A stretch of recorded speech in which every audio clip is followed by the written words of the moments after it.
Yeah, go for it. This is Stonehenge. You probably knew that, didn't you? So Stonehenge is pretty unique, and because it's unique, it generates a load of slightly crazy ideas about what it might have been for. Was it a calendar? Or was it an observatory? Was it a landing site for UFOs?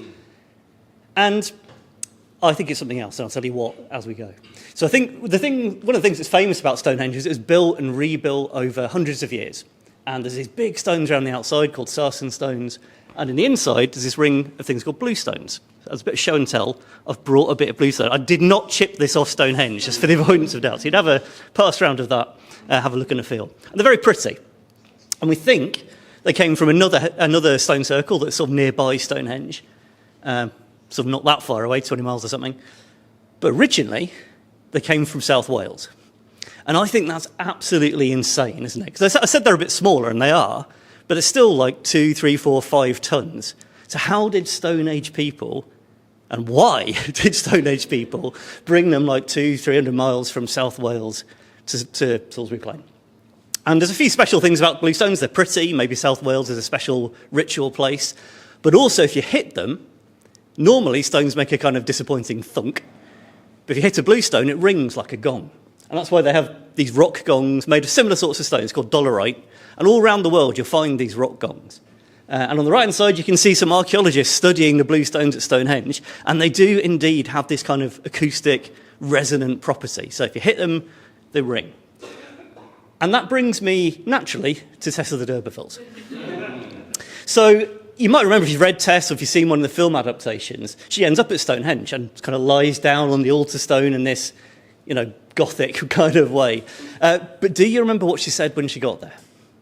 You probably did because you're an English teacher, but most of you won't. She said it hums.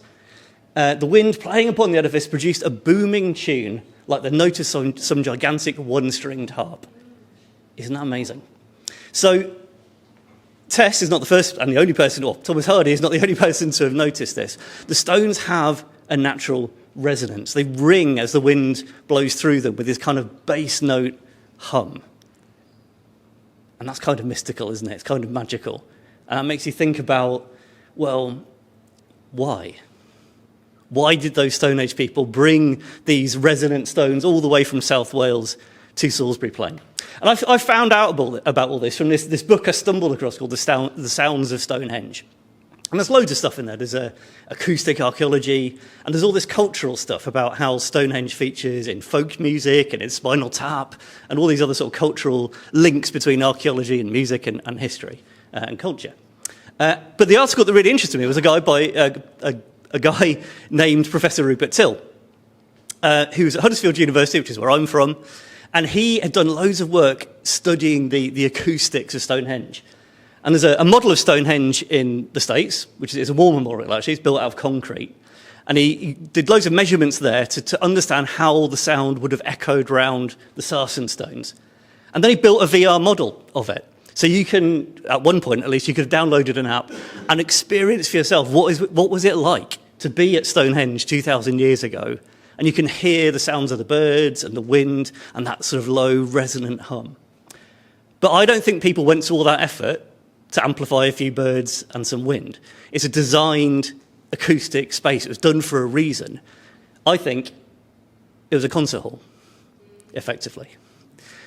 And I think that's sort of crossing 5,000 years of history to speak to us almost directly. We can experience what it would have been like to hear perhaps this bone flute that was found nearby Stonehenge, or perhaps some drums, or perhaps some voices. And we have to use a little bit of imagination. We don't know this stuff. If the sound was working, you'd be able to hear some of what it might sound like. But it's that combination of kind of maths and imagination and the physical properties of what's left behind in archaeology. And the measurement that scientists can do where they build models. This is in the University of Salford. They build a model of Stonehenge to measure these kind of echoing acoustic properties. I think with that combination of the science of it, the maths of it, and our imaginations, we can get a bit closer to what people were like, 5,000 years ago. And it wasn't just Stonehenge. So this is called the Ring of Boro, and it has just the same kind of echoing property. So if you stand in the middle of it and clap or hit a drum, there's almost like a guitar delay pedal. about a third of a second later, the echo comes back to you from all that ring of stones, and it's almost like a sort of Neolithic surround sound. And I think what's really special about that is that archaeology is about stuff. It's about things, about stuff you can pick up and made out of stone or metal or wood, maybe. But somehow that music's being transmitted over that 5,000 years, isn't it? And that connects us to the people. So it's not just the stuff they made or the things they used, it's what it meant to them. It's how they were designing spaces to express themselves, to experience music and to create music. And I think that's really special.